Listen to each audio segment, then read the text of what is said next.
MLA CK Karindran പറഞ്ഞതുപോലെ നവീനമായ ഒരു ആശയം, ഒരു പുതുമയുണ്ട്. നവകേരള സദസ്സും ആ തരത്തിലായിരുന്നു, ജനങ്ങൾ ഏറ്റെടുത്തു. തലസ്ഥാന ജില്ലയിൽ ഏകദേശം 70% പരാതികളും പരിഹരിച്ചു എന്നതാണ് ഔദ്യോഗികമായ ജില്ലാ കളക്ടറുടെ കണക്ക്.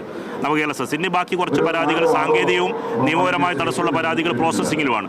അതിനുശേഷമാണ് ഇങ്ങനെ മുഖാമുഖം പരിപാടിയിലേക്ക് പോകുന്നത്.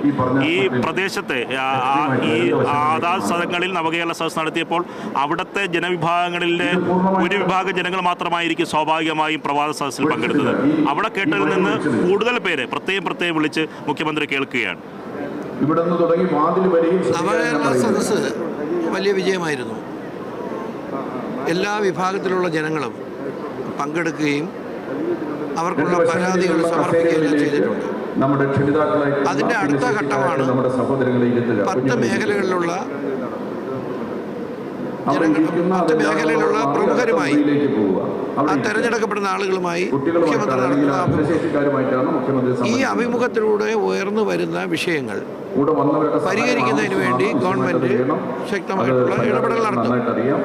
നവകേരള സദസ്സിൽ ഉയർന്നു വന്ന പ്രശ്നങ്ങൾ പരിഹരിക്കുന്നതിന് 1000 കോടി രൂപയാണ് ബഡ്ജറ്റിൽ മാറ്റിവെച്ചിട്ടുള്ളത്.